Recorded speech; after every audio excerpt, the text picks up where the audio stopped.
Bem-vindo ao BTC Journal, seu resumo de notícias de negócios comentadas e analisadas pelo time da BTC. Hoje é dia 21/7 de 2022 e no episódio de hoje a gente vai mencionar aqui várias notícias de várias empresas. Primeiro a gente vai falar um pouco sobre a Magazine Luiza, com a Luiza Trajano aí tentando dar uma ajuda aí nas vendas do negócio. Vamos falar sobre um modelo de venda diferente aí da Audi. Vamos falar um pouco sobre a Tesla e os Bitcoins. Vamos falar um pouco aí sobre a mudança de estratégia das empresas de delivery. Vamos falar sobre um negócio bem interessante que chama CR Bônus, Notco também, Netflix, Mevo, Memed e vamos finalizar falando um pouco sobre a estratégia da Under Armour. Tá?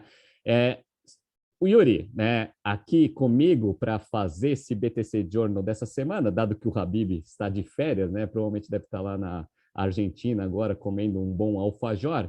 Yuri, seja bem-vindo. Olá, Renato. Olá, alunos. Olá, ouvintes. Olá a todos. Bom dia, boa tarde, boa noite. Seja lá o momento que você estiver escutando o nosso podcast de hoje.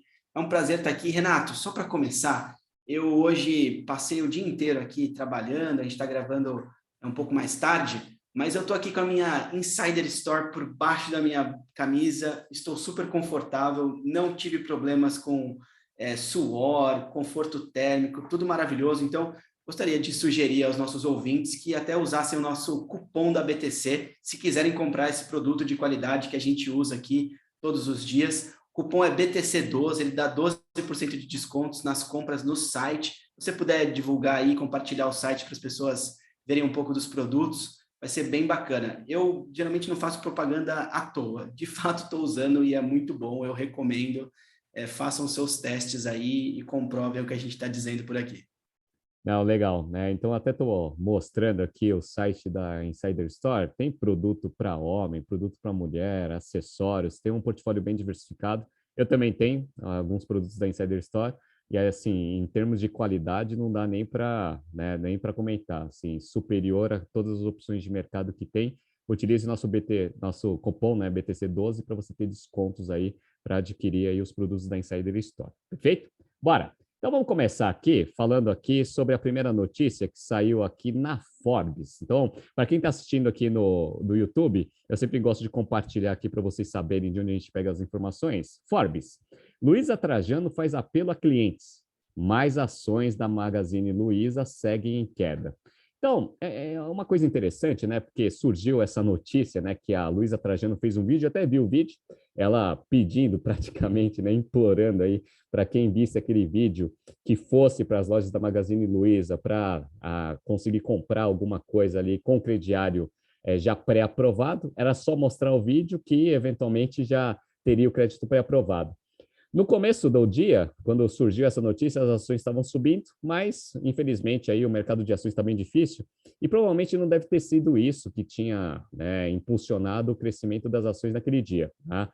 Você acha que essa ação é boa ou ruim, Renato? Bom, eu acho que fazer promoção, a própria fundadora não, Mas a própria pessoa da família da fundadora se engajar aí nas vendas, eu acho que é uma notícia positiva, Então isso tem, de fato, aí um upside aí dentro do negócio da Magazine Luiza. Mas uma coisa que eu fiquei bem assustado foi assim, Eles, pelo menos, se estava mencionado no vídeo, eu acredito que seja verdade. Era só a pessoa receber o vídeo, mostrar isso para um vendedor que o crédito já estava pré-aprovado. Aí você já podia comprar no crediário, beleza absoluta, legal. Eu não acredito que essa seja a melhor forma de você analisar crédito aí para você fazer comercialização de produtos, Então eu acredito que talvez no curto prazo isso pudesse eventualmente impulsionar as vendas aí do Magazine Luiza, mas eu acho que talvez criasse um problema futuro, que seria o aumento do índice de inadimplência, Mas é uma tentativa, As ações da Magazine Luiza estão caindo bastante. Eu acho que, vamos ver aí se esse negócio vai dar certo, mas não é, de fato, a melhor forma de você analisar crédito para você saber se a pessoa ela consegue, pagar aí o crediário ou não. Mas, enfim, foi isso que aconteceu. Sempre me pedem para analisar esse tipo de iniciativa, tá aí a análise aí da Magazine Luiza. Quem é acionista da Magazine Luiza deve estar sofrendo bastante, Bora!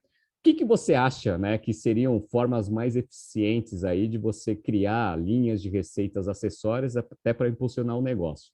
Dentro desse contexto, a gente vai pegar a segunda notícia aqui, que eu vou até pedir para o Yuri dar uma analisada. Então, ó, notícia da Exame.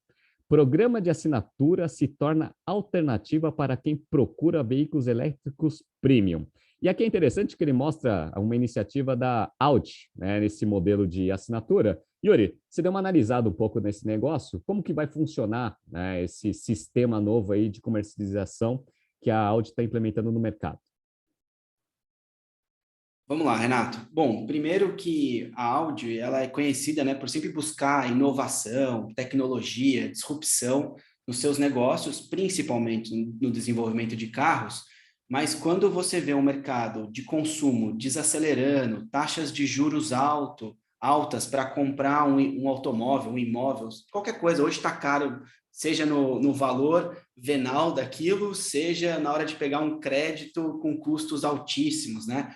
Então, a Audi está tentando dar um jeito de melhorar aí a sua rentabilidade. E aí eles anunciaram a Audi Luxury Signature, que nada mais é do que um serviço de assinatura para uma experiência premium com um investimento menor do que a compra de um carro propriamente dito. Então, vamos pegar um carro da Audi, a maioria são elétricos, tá? Então, são carros da ordem de 500, 600, 700, 1 milhão de reais. Então, é muito dinheiro. Não é todo mundo que tem, e quem tem, muitas vezes, não quer imobilizar esse dinheiro num ativo só. Então, eu procuro ali alternativas. Uma das alternativas é carro por assinatura. Eles disponibilizaram dois planos de assinatura, um de 18 meses e outro de 24 meses no mínimo. Então, aí você mantém uma receita recorrente, você mantém o cliente preso a você, usando o seu carro, fora o conhecimento de marca, mais carros elétricos transitando na cidade, mais marketing, eventualmente mais vendas desses itens. E essas franquias mínimas, de valores mínimos e de prazo limitado, tem aí 1.500 quilômetros mensais. Eu não sei vocês, mas eu ando muito mais do que 1.500 quilômetros mensais. Se eu usar o carro para trabalhar, então, lascou tudo, né? Complica aqui o meu uso do carro. Então, fica um item muito limitado. Mas beleza. Bom, a assinatura, ela tem algumas vantagens, tais quais estão inseridas nessa assinatura IPVA, revisão, manutenção, documentação e qualquer problema que o carro tenha, a Audi resolve para você. Mas, por apenas, Renato, uns míseros R$ 7.120 para o plano mais básico, para o prazo maior, que são 24 meses. Bom, eu não tenho nem R$ 500.000 para comprar um carro, nem R$ 7.000 por mês para andar com um carro elétrico da Audi fazendo propaganda de graça, pagando para fazer propaganda para eles. Bom, os carros que eles colocaram são todos da linha elétrica para assinatura, mas os principais, com mais saída até agora, é o e-tron, e-tron Sportback, e-tron S Sportback. Então, são os carros ali da parte média do portfólio. O mais básico, o A3, o A4, o Q3, tem disponível para locação, para esse produto aqui, mas não são os com mais saída. Beleza. A assinatura, ela pode ser uma escolha inteligente de mobilidade, comodidade, solução de problemas, isso tudo numa única parcela. Eu comentei aqui recentemente com o Renato que muitas pessoas que escolhem comprar um carro só fazem a conta do valor da prestação da compra. Não colocam IPVA, não colocam risco de acidente, não colocam seguro e não colocam outras taxas que o carro, de repente, precisa que a gente pague ou arque com aquilo. Isso foi o grande problema quando o Brasil reduziu, por exemplo, o IPI e fomentou o consumo de carros. Muita gente não colocou esses custos na planilha ou não fez contas direito e acabou ficando inadimplente, problemas com créditos e afins. Bom, e aí, para finalizar, uma das maiores receitas das empresas que fazem locação de automóveis, Unidas, Movidas, Localiza e afins, é a venda ou a revenda do automóvel que ela comprou zero, utilizou por um período de tempo ou por uma quantidade de quilômetros rodados e vendeu aquele item. Eu lembro que no começo da pandemia, a gente analisou aqui no BTC Journal sobre essa receita que tinha sido... A receita de venda de carros em algumas locadoras tinha sido maior do que a receita de locação. E isso é um problema. Você mudou o core business da sua empresa. Você passou a ser uma empresa de compra e venda de automóveis e não de gestão da locação. Bom, tendo isso em vista, a Audi, Renato, pode estar usufruindo dessa inteligência das locadoras para rentabilizar o seu P&L daqui 2 ou 3 anos, quando esses carros estiverem um pouco mais depreciados, dado que eventualmente não estão vendendo os carros zeros, os carros novos, eletrônicos, elétricos, eletrificados, sejam como for, porque tá caro pra caramba. 600, 700 mil num carro, eu não tenho coragem de pagar. Você tem, Renato, coragem de pagar 700 pau num carrinho elétrico aí? Coragem eu até tenho, só não tenho dinheiro, né? Vamos lá. Essa iniciativa aí da Audi é uma iniciativa bem interessante. Nas aulas a gente fala um pouco sobre processo de verticalização, né? Então, quando a gente pega aqui no Brasil, por exemplo, né, as montadoras, os maiores compradores de carro das montadoras são as empresas de locação. E os maiores clientes das empresas de locação são as pessoas que querem fazer Uber. Legal. E aí, uma coisa que eu ensino em sala de aula é que esse mercado não é um mercado que tem tanta margem assim para você ter tanto intermediário. E aí alguém ali está perdendo dinheiro. Como a gente sabe que as montadoras estão com resultado relativamente bom e as locadoras sensacional, provavelmente aí a gente corrobora isso com os financials, o Uber é o que está pagando a conta aí para conseguir eventualmente fazer tanto intermediário dentro desse segmento. O que eu acho que é interessante aí desse modelo, bom, todo mundo sabe que a Audi é do grupo Volkswagen. Então, provavelmente, eles estão testando esse modelo de assinatura para, né, para poucos clientes, né, clientes premiums, até porque o posicionamento da marca é nesse segmento, para ver se eventualmente eles conseguem fazer esse modelo funcionar e ganhar bastante informação para saber se vale a pena eventualmente introduzir esse modelo para a marca Volkswagen, onde você tem carros ali mais acessíveis, com eventualmente modelos de assinatura com mensalidades menores, para conseguir eventualmente verticalizar esse setor, que é o que o Yuri falou, né? Até bypassando aí as locadoras e eventualmente, né, com carros autônomos ou eventualmente indo direto ali, fazendo uma parceria com quem for fazer Uber. Tá? Então, eu acho que tem várias iniciativas que podem ser implementadas, eventualmente se esse teste dê certo, né? Vamos, né, analisar e acompanhar um pouco como que a Audi vai desenvolvendo esse tipo de modelo. Bom, dando continuidade aqui ao Jornal falando sobre esse mercado aí de carros, tem uma notícia bem interessante. Eu peguei aqui do UOL, não é geralmente uma fonte de informação que a gente utiliza frequentemente, mas eu achei interessante aí o highlight, porque a Tesla divulgou seus resultados hoje, mas ainda não divulgou os seus resultados lá na SEC, né? Então, ela só divulgou ali um PDF para mercado. Mas uma das coisas interessantes aqui do que foi anunciado hoje ali pela Tesla é esse highlight aqui, ó. Tesla vende 75% da sua reserva de Bitcoin por 936 milhões de dólares. Aí, Yuri, eu vou fazer uma pergunta aqui para você, até para saber a sua opinião em relação a isso. O que você acha de uma empresa que produz e vende carro, investir em Bitcoin? Renato, se eu fosse um investidor da Tesla, eu me sentiria enganado. Essa é a minha opinião. Quando a gente sai do core business da empresa, a gente perde o foco. Então, se você vende carro, você vende carro. Se você vende comida, vai vender comida. Se você constrói edifícios, vai construir edifícios. Quando você muda o portfólio da sua empresa, e principalmente indo para o mercado especulativo, que é o caso do Bitcoin, a minha opinião eu estaria me sentindo enganado. Ainda bem que eu não invisto na Tesla, neste caso. Interessante, né? Quando a Tesla decidiu fazer esse investimento, foi anunciado ali em janeiro de 2021, ele investiu 1,5 bilhões de dólares aí em Bitcoin. Legal, tá? E aí ela veio se desfazendo de algumas reservas aí nesse tempo. Na verdade, ela fez uma operação de venda logo de largada para mostrar que tem liquidez. E agora parece que eles chegaram ali num preço ali, dado que a gente está vendo o inverno cripto, que o Bitcoin caiu bastante. Eu acho que o Elon Musk decidiu zerar, ou praticamente zerar a posição dele em Bitcoin para não ter muito prejuízo. Legal. Pelo que diz na notícia aqui, eles conseguiram ter um lucro nessa operação de 20 milhões. Mas se você pega 20 milhões em cima de 1 bilhão e 500, a rentabilidade aí foi péssima, né? Então, provavelmente, foi o que o Yuri falou, esse dinheiro deveria ser rentabilizado numa taxa de juros um pouco maior se fosse investido na própria operação. Eu acho que o investidor ia ficar muito mais feliz de saber que a Tesla estava investindo no seu negócio e o negócio é relativamente rentável, e que se o investidor quisesse tomar risco comprando Bitcoin, que distribuísse dividendo para o sócio e o sócio fizesse esse tipo de investimento, né?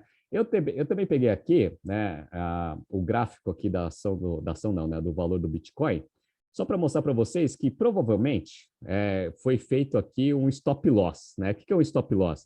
Na hora que você compra um ativo, você pode até colocar ali algumas programações falando o seguinte, ó, a partir do momento que ele sobe, né, e chega num determinado patamar, você pode vender, até para você ter a rentabilidade que você tinha naquele investimento, ou se cair muito, qual que é o máximo de perda que eu estou, né, disposto a ter.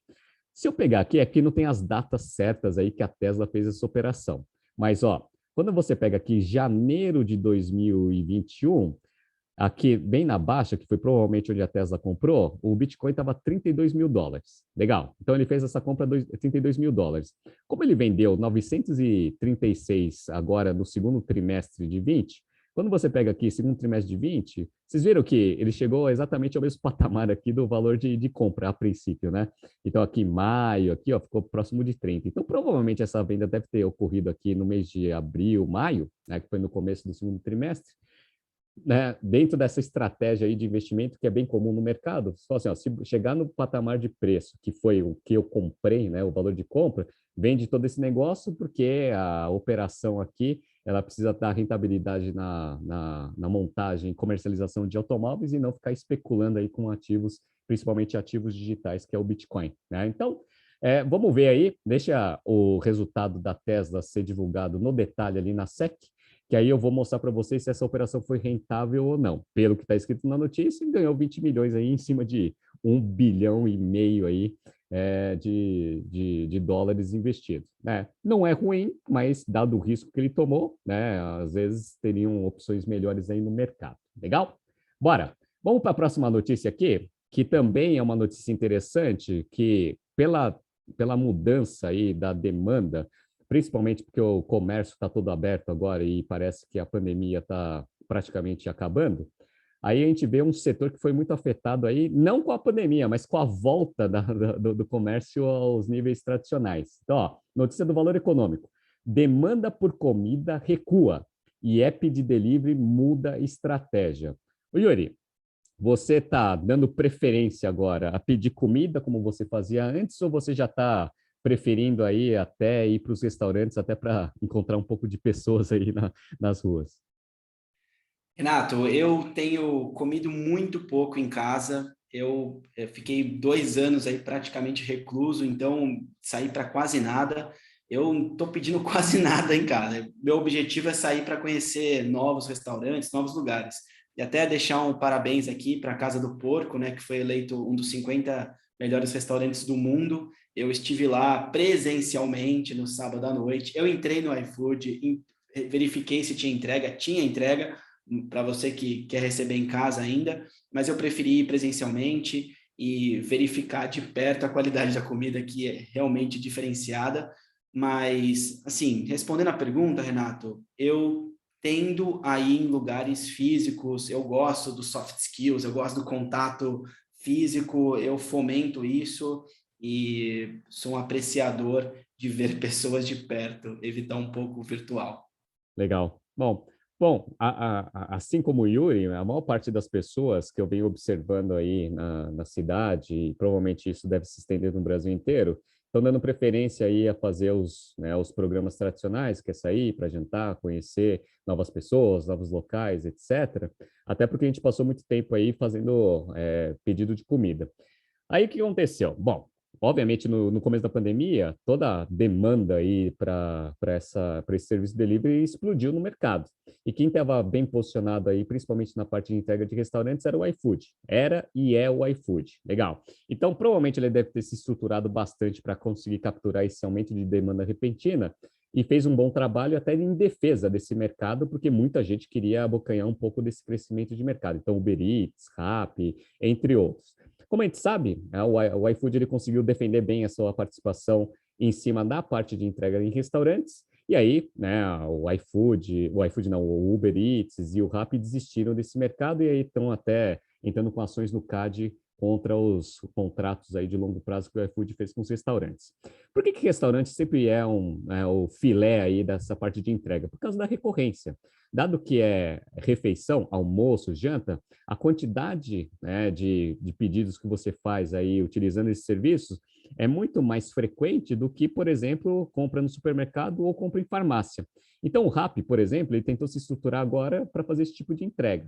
Farmácia, supermercado, etc. E agora, né, com a queda de demanda, porque as pessoas estão saindo, até o próprio iFood está começando a diversificar a representatividade de linha de receita, dando agora esforços nessas outras frentes aí para conseguir compensar a queda que provavelmente deve estar acontecendo na parte de delivery. Legal, tá? Qual que é o perigo dessa estratégia? Bom, primeiro porque as outras empresas também estão bem posicionadas aí nessas duas iniciativas. Então, o iFood agora, se a gente for analisar o iFood, vai ter um pouco de dificuldade agora. Ele é o atacante aí, ele que vai tentar absorver market share dos demais. Essa é a primeira coisa. A segunda coisa é a seguinte: farmácia eu acho que não tem muito problema, mas o que eu estou observando é que tanto o Pão de Açúcar quanto o Carrefour, o Pão de Açúcar é muito mais engajado, né, nesse tipo de operação. Eles estão vendo que é muito negócio para eles começar a fazer esse tipo de operação eles mesmos, sem depender aí de um terceiro, para você não precisar dividir margem aí com outras empresas. Então, ele mesmo está desenvolvendo bases aí para conseguir fazer essa entrega direta aí para o consumidor final, né, sem necessidade aí de você dividir FIIs aí com Rappi, Uber Eats e também o iFood. Então, eles vão ter bastante problema aí para tentar ganhar bastante mercado, até porque os próprios mercados vão tentar verticalizar esse setor. Então, acho que está um pouco difícil aí a situação dessas empresas. Provavelmente elas vão tentar, além de atacar esses dois novos segmentos, criar novas linhas de receita que sejam, né, ligadas ao core business, assim como o iFood está fazendo. O iFood ele tem aquele vale-refeição, que também é uma operação interessante, porque ele tem um ciclo de conversão de caixa negativo, e ele tem tudo a ver com essa parte de restaurante e com todos os dados aí de clientes e de empresas que acessam aí o seu serviço. Então, eu acho que vai ser mais nessas iniciativas que essas empresas de delivery vão conseguir sobreviver. Só tentar atacar farmácia e supermercado, eu acredito que não vai conseguir repor aí a receita, muito menos aumentar a rentabilidade dessas operações. Tanto as empresas de delivery lá fora quanto as empresas no Brasil, elas estão reportando grandes prejuízos. A gente consegue ver o do iFood porque o resultado é divulgado ali no Just Eat Takeaway. Então, vamos ver o que vai acontecer. Eu acho que esse mercado passou por bastante mudança. Não sei se essas iniciativas vão dar bastante resultado. Vamos esperar. Vamos falar agora de um modelo de negócio muito interessante que a notícia também tem um pouco a ver com essa parte de delivery. É uma notícia aqui do Brasil Journal. Aqui, ó. Brasil Journal, CRM Bônus compra Chef Club para criar o Gympass do Giftback. Ô, Yuri, você analisou um pouco dessa notícia e analisou também essa CRM Bônus. O que essa empresa faz e qual que vai ser o intuito dessa parceria aí, essa compra, na verdade, da Chef's Club? Vamos lá, Renato. Primeiro, vamos entender um pouco da história da CRM Bônus, né? Ela surgiu, ela basicamente está no mercado para substituir aquele antigo papelzinho que o lojista entregava com um desconto escrito, eventualmente, quando você fazia uma compra em qualquer loja. Chegava numa loja de roupa, comprava lá 100, 200, 300 reais, e ele te dava um papelzinho, olha, 15% de desconto na sua próxima compra. Você não podia usar no mesmo dia, você não podia usar ali na hora para aquela própria compra. Tudo bem. Para que serve isso? Basicamente, para o cliente voltar na loja, para eu ter venda incremental, para eu fidelizar o cliente, para eu ter receita recorrente, enfim, são alguns objetivos disso. Mas o que basicamente o Alexandre Zouco, que é o fundador da CRM Bônus, fez é automatizar, digitalizar isso tudo. Os descontos passaram a ser oferecidos de forma digital, enviando SMS para os clientes, por exemplo. Hoje, a CRM ela tem 1.500 empresas como clientes, que juntas somam praticamente 20 mil lojas. Então, é muito cliente ao mesmo tempo e já tem uma base consolidada aí para crescer e se desenvolver. Bom, eles tiveram em faturamento recorrente anual, os últimos 12 meses, repetido, 50 milhões de reais, com uma margem EBITDA que eu fiquei impressionado, de 70%. Gente, são 35 milhões de reais com receita recorrente. É muito dinheiro para um negócio que é automatizar uma oportunidade do passado. Então, eu sempre digo aos alunos, aos ouvintes, a oportunidade para empreender está na mesa. É você ler o mercado, olhar um pouco e tentar melhorar um pouco a experiência do cliente ou do empreendedor. Neste caso, ele melhorou de ambos. Bom, a última atualização da empresa, que eles criaram, o Vale Bônus, foi para dar aos funcionários das empresas, por meio do RH, benefícios diversos, basicamente baseado em parcerias estratégicas. Então, eu tenho muitos colaboradores, você pega uma empresa de varejo de moda, por exemplo, uma Riachuelo, uma Renner, são 40, 50 mil colaboradores.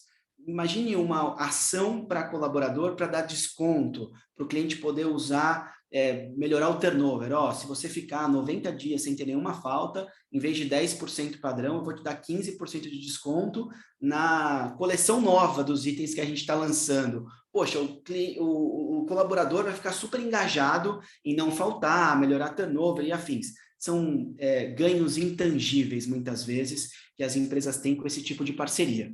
Bom, o nome CRM é da sigla usada para Customer Relationship Management e se refere ao conjunto de práticas, basicamente, estratégicas de negócio e de tecnologia focada no relacionamento com o cliente. Isso é o que o CRM faz. Está no nome, está na ação da empresa. Então, assim, dado o relacionamento com o cliente, ele pode criar, gerir métricas para bônus, para parcerias estratégicas, para práticas para otimizar lucro. Vou dar alguns exemplos aqui de oportunidades para esse mercado. Substituição do papelzinho, que é muito bom.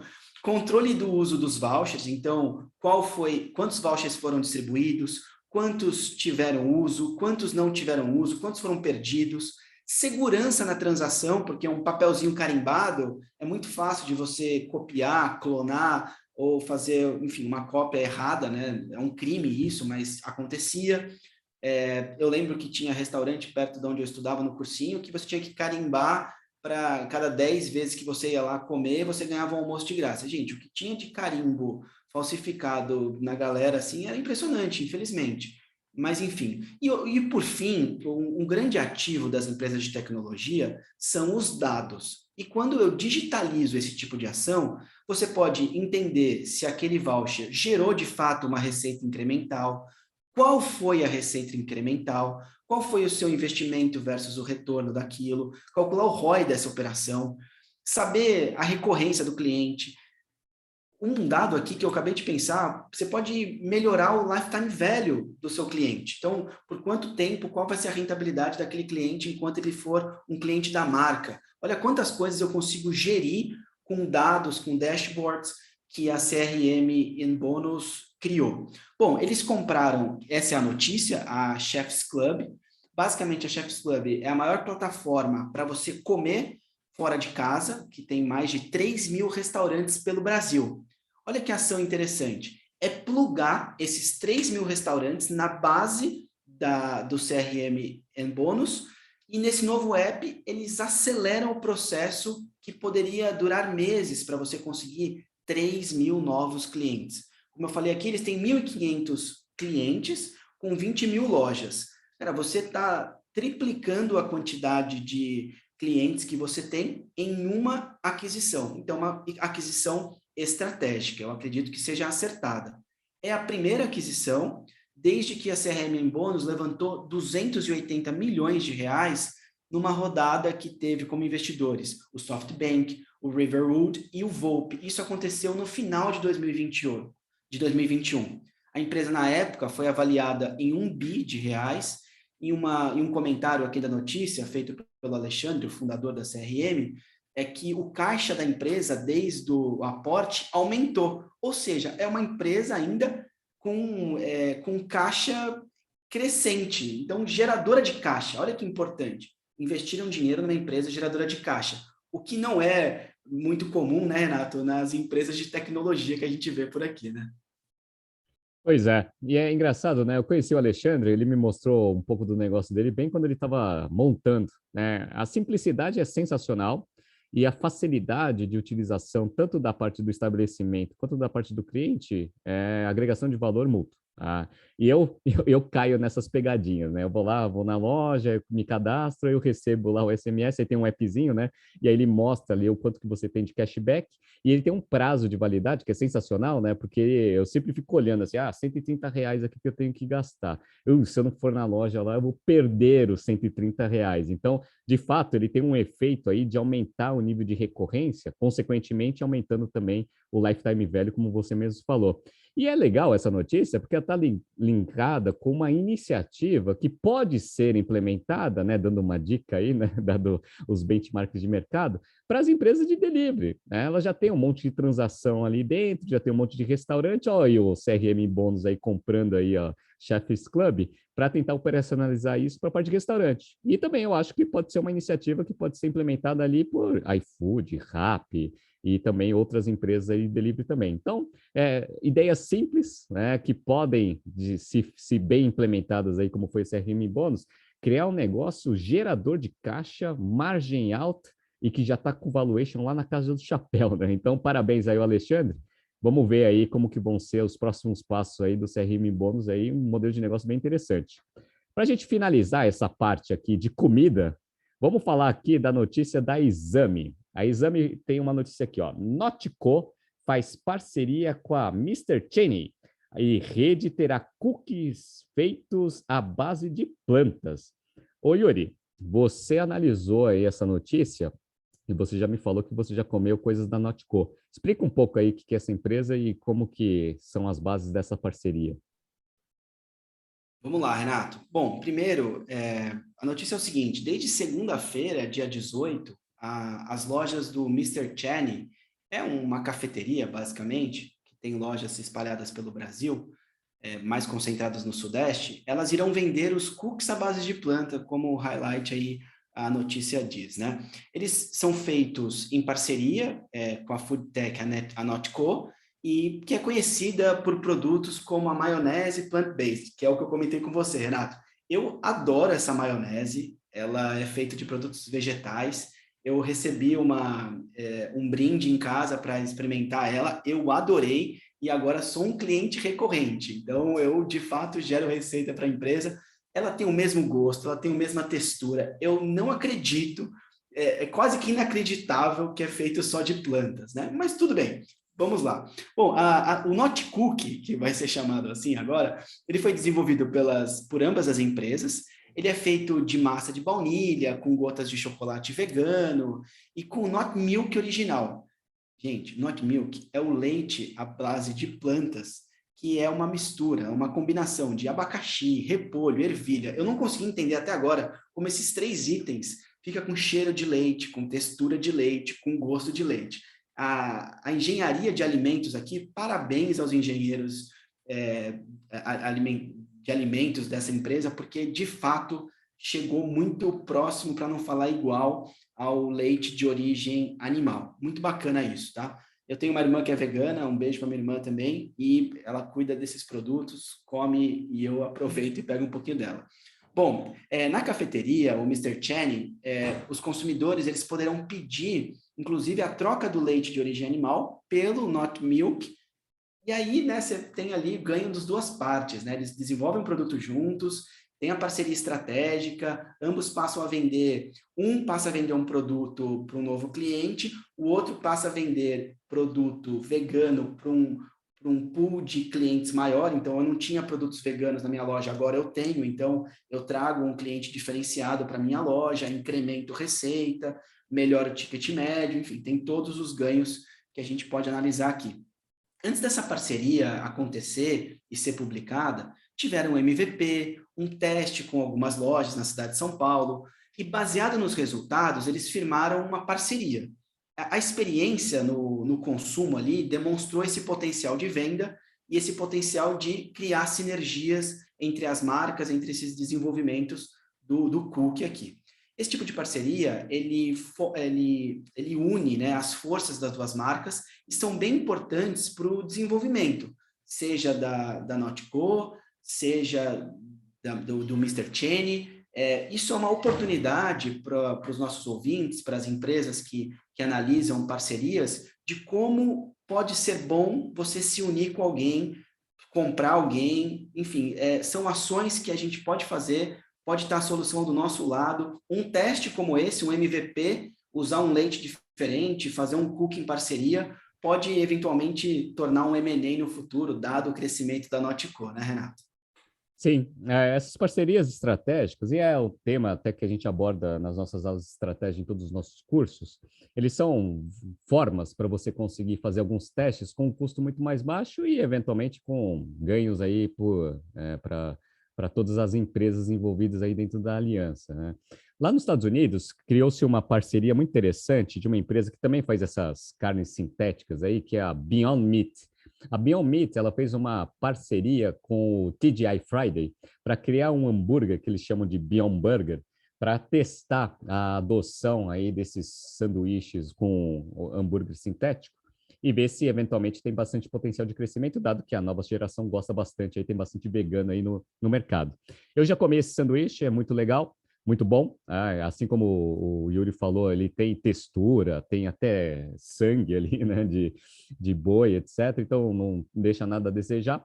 E aí, essa parceria eu acho que faz sentido, por quê? O TGI Friday é uma rede grande, mas ela não é uma rede gigantesca, né? Então, você tem uma parceria com uma rede interessante, que você testa ali o seu sanduíche, o TGI testa a adoção e a atratividade disso para o cliente, e aí você tem ganhos mútuos. Só que aí o que aconteceu, né? E aí que é o ponto principal, é que você tem que tomar cuidado na hora que você estabelece as alianças estratégicas. A Beyond Meat, ela também fez uma parceria, um contrato, para fazer um teste com o McDonald's. E aí o McDonald's, ele fez o quê? Ele testou lá no Canadá. Então, vamos criar aqui um sanduíche, com base aí, né, no sanduíche, no hambúrguer produzido pela Beyond Meat, para ver se tem atratividade de mercado.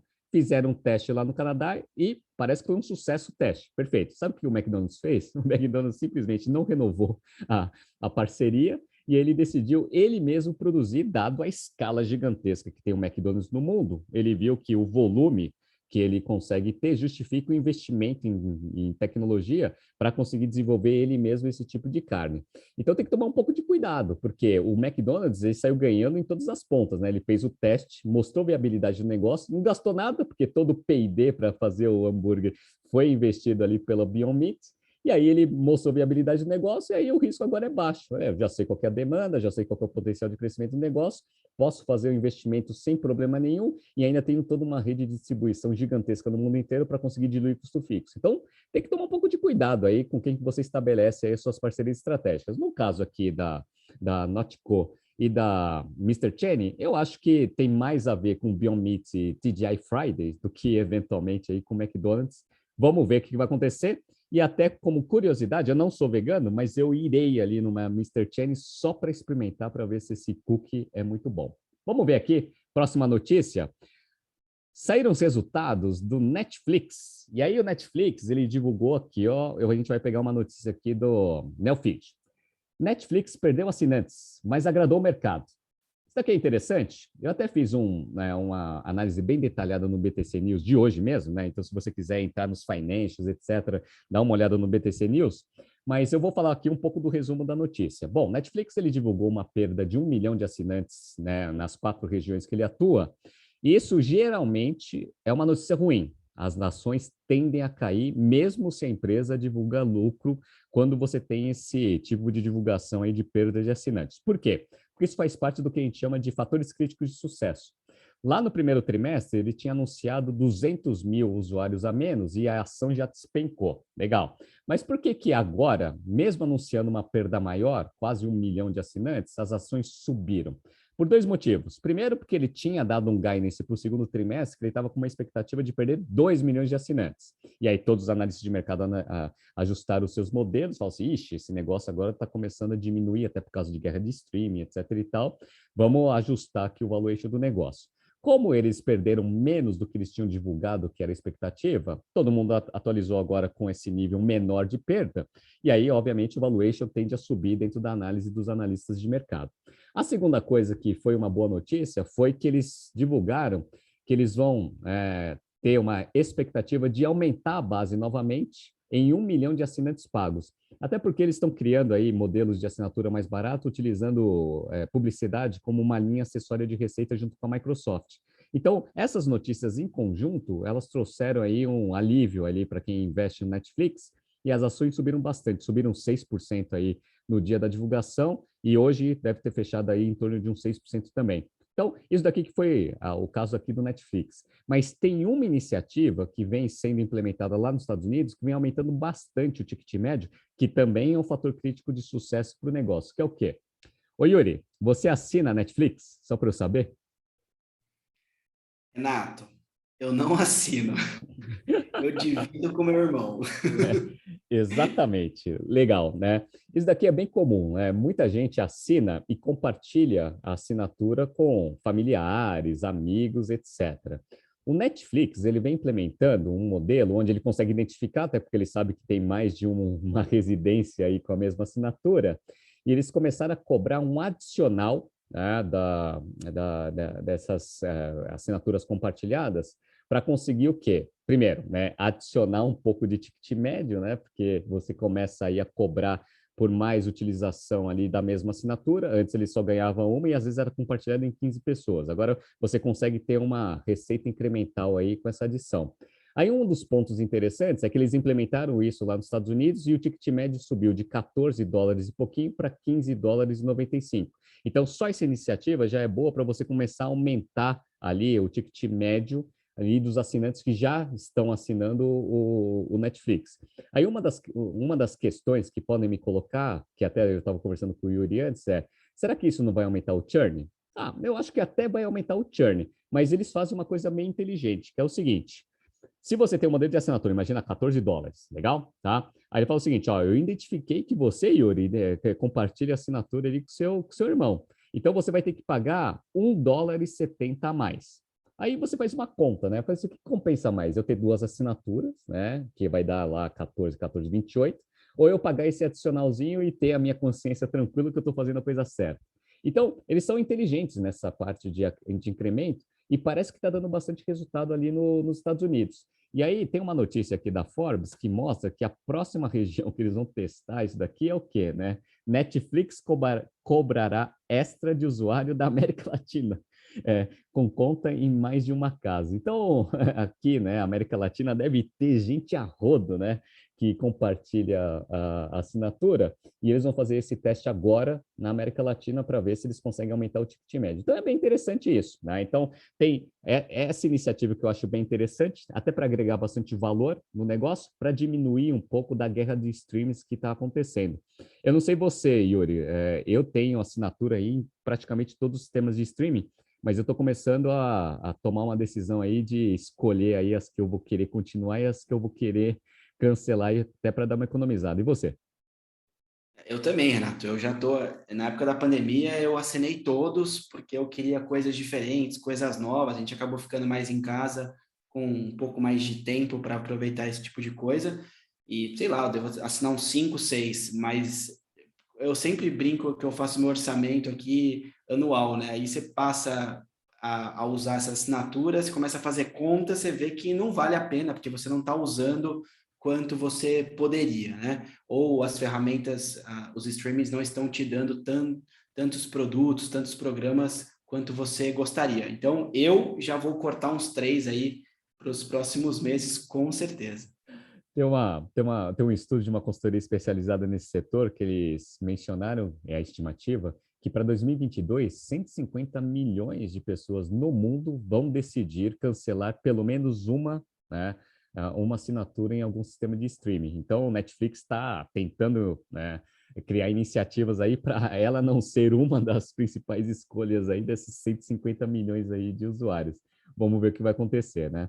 Bora! Vamos agora para uma notícia bem interessante, que é uma notícia que, na verdade, a gente vai falar sobre duas empresas, mas basicamente as duas empresas fazem a mesma coisa e estão tomando a mesma decisão. Então, a primeira é aqui, ó, Brasil Journal.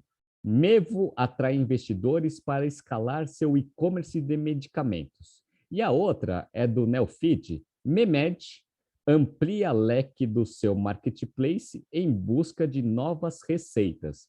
Essas duas empresas, elas fazem exatamente a mesma coisa. Elas começaram provendo para o mercado de médicos e pacientes um sistema onde você consegue automatizar e informatizar a receita que o médico faz. Por que isso é bom? Porque na hora que o médico atende um paciente, ele já consegue cadastrar a receita ali no sistema, e aí o cliente ele já tem essa receita num app.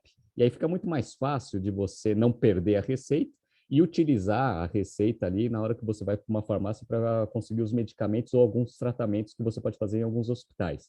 Então, para começar a ganhar escala, tanto na parte de parceiros ali, na parte de hospitais e médicos, quanto na parte de pacientes, as duas empresas ofereceram esse sistema praticamente de graça. Para quê? Para você conseguir aumentar a quantidade de pessoas que estão utilizando esse sistema. Legal. Qual que é o problema? O problema é que essa fase provavelmente deve queimar muito caixa, porque você praticamente não tem linha de receita. Então, as duas empresas, no mesmo momento, começaram a ver, a partir dos dados coletados de um monte de hospital, um monte de médico e um monte de paciente que estão já utilizando esses dois sistemas, ver formas de rentabilizar esse negócio. Qual que foi a opção que eles utilizaram? Baseado nos dados, a melhor forma é você começar a comercializar medicamentos e também alguns produtos acessórios, né? Então, tudo que é vendido dentro de uma drogaria, você consegue eventualmente ter um marketplace para você conseguir unir todas essas informações junto com a receita. Aí você consegue dar um passo a mais da receita, que é eventualmente já oferecer para o próprio paciente os remédios. E aí você começa a trabalhar como se fosse um e-commerce. Então, isso daqui é bem interessante, por quê? Porque a gente sempre fala que, às vezes, uma empresa ela tenta adquirir bastante base de clientes para fazer bastante transação, para depois rentabilizar os dados que ela consegue ter a partir do momento que o ecossistema está bastante volumoso em termos de transação. Uma das formas de você rentabilizar os dados é essa daqui, tá? Que é um mercado bem interessante, que ainda tem bastante espaço para inovação, então tem um monte de novas empresas, startups sendo criadas nesse mercado de saúde. A gente vê a Amazon fazendo várias iniciativas, a Microsoft, todas as empresas vendo que o mercado de saúde tem bastante potencial. E aqui é uma das formas de você conseguir, a partir dos dados transacionados, você criar novos negócios para você rentabilizar o modelo de negócios inicial. Então, bem interessante, fica como um exemplo aí para quem quiser empreender, uma forma de você conseguir rentabilizar os dados que você tem dentro da sua empresa. Legal?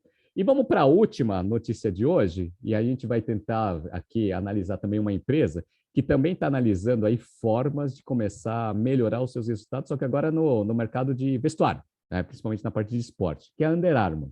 Então, ó, peguei aqui uma notícia. A Under Armour quer fincar o pé no training, a modalidade de todas as modalidades. Ô, Yuri, parece que a Under Armour aí, ela tá passando por algumas dificuldades aí no mercado e parece que ela achou um nicho interessante para colocar o pé. Me fala qual que é esse nicho e me conta um pouco da história aí desse planejamento estratégico que eles estão implementando. Vamos lá, Renato. Bom, como a notícia diz, né, o objetivo aqui da Under Armour é ter algo para chamar de seu. Então, ela tem que ter um produto que ela é especialista. Ela ainda não conquistou esse espaço no mercado do qual ela faz parte. E, ao analisar o mercado, a grande concorrência, ela sempre fica na área de corrida, de running. Tênis para corrida, roupa para corrida, que é o exercício mais praticado no mundo, tá? São dados aí do esporte internacional. Então, eles tentam buscar algo que eles sejam especialistas, que eles concentram aí esforços em serem referência. Eles precisam de um produto, toda empresa precisa de um core definido, senão ela faz tudo e não faz nada, né? Bom, a oportunidade, das oportunidades mapeadas por eles, são materiais esportivos para construir um território de treinos. Eles estão olhando aí para 9 milhões de praticantes de esporte como fitness, crossfit e treino funcional. Então, até aqui, um beijo para Camila, nossa instrutora de marketing, crossfiteira, deve gostar dos produtos da Under Armour aí, ou vai comprar algum no futuro, dado o que o Under Armour está desenvolvendo. E aí, para fincar o pé nessa área, a Under Armour ela desenvolveu aqui no país, no Brasil, o primeiro tênis da marca com tecnologia que chama Tree Base Cross, que foi construído para garantir estabilidade para o atleta ele cria uma sensação ali perfeita na base, segura para os exercícios, para não torcer o pé. Eu não sei aqui quem corre dos nossos ouvintes, mas a gente sabe que o tênis de corrida ele tem a sola um pouco mais alta para potencializar o movimento da corrida, amortecer os movimentos para não ter problemas de joelho e tornozelo e afins. Só que ele, por ser mais alto, a estabilidade ele é menor. Então, se você fizer exercícios com movimentos laterais, a tendência de torcer o pé pode ser maior. Bom, com isso, com a fabricação nacional, eles acreditam que, verticalizando a cadeia nesse sentido, eles têm um modelo, eles vão desenvolver esse modelo, já está aí para teste, e eles consideram que eles chegaram num preço de venda democrático, R$ 499. Eu acredito e entendo que é um preço bom também para esse tipo de utensílio, de item para se comprar.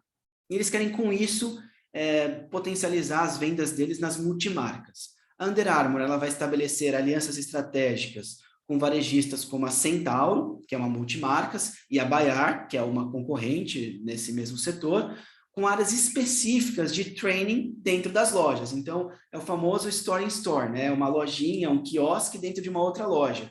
Então, a Under Armour vai ser especialista em produtos de CrossFit, fitness e afins. É uma categoria própria do consumidor dentro de outra loja. Isso é uma tendência do mercado, isso tem rentabilizado negócios, tem um parque que vai ser desenvolvido na Disney, por exemplo, que é o Parque Brasil, lá, muito, muito em breve, todos nós ouviremos falar disso, vamos até abordar aqui no BTC Journal, e lá eu tenho produtos como Pinga 51, eu vou ter Havaianas, eu vou ter a carne JBS, enfim, eu vou ter marcas do Brasil dentro desse negócio maior. É a mesma tendência aqui que a Under Armour está desenvolvendo para o mercado brasileiro. E para fazer os testes desses produtos, parabéns para a equipe de marketing da Under Armour. Eles estão patrocinando academias reconhecidas e os famosos personal trainers. Então, são as pessoas que são exemplos, muitas vezes, de como se exercitar, o quanto se exercitar, e o produto de melhor qualidade a ser utilizado para a prática de determinado esporte. Então, eles estão indo aqui na veia, acertaram em cheio. Essa é a parte boa da notícia. Qual que é o ponto de atenção? Bom, em 2014, a Under Armour chegou ao Brasil. E neste mesmo ano, numa estratégia super acertada, eles se tornaram a segunda maior marca vendida nos Estados Unidos. Na época, eles ultrapassaram a Adidas. Hoje é Nike e Adidas. A Nike em primeiro, a Adidas em segundo. Na época, a Under Armour estava em terceiro e passou a Adidas. Ou seja, conseguiu um feito incrível. E nesse auge, a empresa, a companhia, chegou a ser avaliada em 15 bilhões de dólares. Qual que é o ponto crítico? Eles enfrentaram problemas, desde problemas técnicos com certos produtos. Então, Under Armour vai fazer um produto específico, vai num core determinado, cuidado para não cometer o mesmo erro que vocês cometeram em 2014. Mas se não cometerem esse erro, eu acredito que vai dar certo. Mas o segundo problema que eles tiveram em 2014 foram inconsistências contábeis. Vamos entender aqui como fraudes contábeis ou como lançamentos não validados por auditorias internacionais e afins, e tiveram uma perda de rentabilidade. E na semana passada eu dei uma olhada no market cap dela, não sei quanto é que está hoje, Renato, mas a empresa estava avaliada a semana passada em 3,5 bilhões de dólares, ou seja, perdeu aí 75%, 80% do valor de mercado por diferentes problemas que encontraram. Tomara que eles se recuperem, que eles encontrem o core deles, que eles tenham um produto para chamar de seu e que seja bom para a gente que ainda não é crossfiteiro, por exemplo, poder usar quando nos tornarmos, né, Renato? Não sei você, mas eu não gosto desse modelo de esporte. Eu prefiro a corridinha convencional. Eu também não sou muito fã, mas eu acho que essa estratégia de tentar ser a marca lembrada num determinado esporte é uma das formas de você conseguir atuar no nicho, né? Então, você não consegue competir lá com a Nike, com a Adidas, que tem um portfólio extremamente diversificado em vários esportes. Aí, o que você vai fazer? Você vai tentar pegar alguns esportes de nicho e tentar ser a empresa lembrada ali para esse tipo de esporte. A Nike, por exemplo, ela tem muito forte ali basquete, futebol americano, que eles dominam. A Adidas muito no futebol, né, que é lembrado bastante na parte de futebol. E aí a Under Armour agora ela vai precisar escolher aí um esporte que eu acho que é essa estratégia para conseguir chamar de sua, né? Que aí todo mundo fala assim, a CrossFit vai ser Under Armour. Qual que é o problema? O problema é a execução, né? Você ter um portfólio muito extenso, você sempre vai difundir aí, né, um pouco de complexidade operacional que poucas empresas conseguem trabalhar com um portfólio muito extenso. A gente viu que a Under Armour ela se perdeu em várias iniciativas. Então, por exemplo, basquete. Basquete, ela patrocinou o Stephen Curry lá e parece que a parceria não está sendo muito boa aí para ambos. Essa é, então, uma iniciativa que gastou muito dinheiro, muito esforço e que não conseguiu, eventualmente, ter, né, resultados financeiros e até em agregação de valor de marca. Outro problema que aconteceu, que foi aqui no Brasil, que eu lembro, né, porque eu sou São Paulino, quando a Under Armour entrou no Brasil, ela falou assim, futebol. Aí patrocinou São Paulo, patrocinou o Fluminense, etc. E bem nessa época, o São Paulo estava uma desgraça total, né? Então, até por isso, provavelmente não deve ter. Estava uma desgraça, né? Como se tivesse bom agora, né? Então, continua uma desgraça total. Acho que escolheu o time incorreto aí para patrocinar e também não deu muito certo e até as poucas lojas que a Under Armour tinha no Brasil já foram fechadas. Então, você tenta lá no basquete, tenta no futebol, que são esportes que já são dominados pelas grandes, qualquer alternativa é você tentar pegar um esporte um pouco menos conhecido, de nicho, e você fincar o pé de fato, que acho que é a estratégia que eles estão fazendo. Vamos ver o que isso vai acontecer. Lá nos Estados Unidos, tem uma empresa que trabalha com essa parte de yoga, que é muito conhecida, chama Lululemon. E a Lululemon, ela conseguiu achar o seu espaço de mercado e ela desenvolve muito roupa para yoga. E ela é a marca número 1 pensada ali toda vez que alguém vai querer praticar esse esporte, né? Se for considerado um esporte. A Nike, ela também tem uma linha de yoga, mas assim, quando você pensa ali, né, em brand awareness, fala yoga, todo mundo fala Lululemon lá nos Estados Unidos. Então, acho que é mais ou menos esse tipo de estratégia que a Under Armour vai tentar implementar aí na parte de CrossFit. Vamos ver se ela vai conseguir. Aí vai depender muito aí de execução. Vamos acompanhar. Legal? Bom, essa foi a última notícia aqui do BTC Journal. Yuri, muito obrigado aí por gravar essa edição comigo. Obrigado, Renato. Obrigado aos ouvintes que estiveram aqui com a gente até agora e até a semana que vem. Valeu, pessoal. Muito obrigado. Semana que vem o Habib está de volta. Ele é muito mais eficiente nessa parte aí de chamar as notícias, etc e tal. Mas espero ter, pelo menos, não destruído esse BTC Journal, tá? Um grande abraço. Até semana que vem.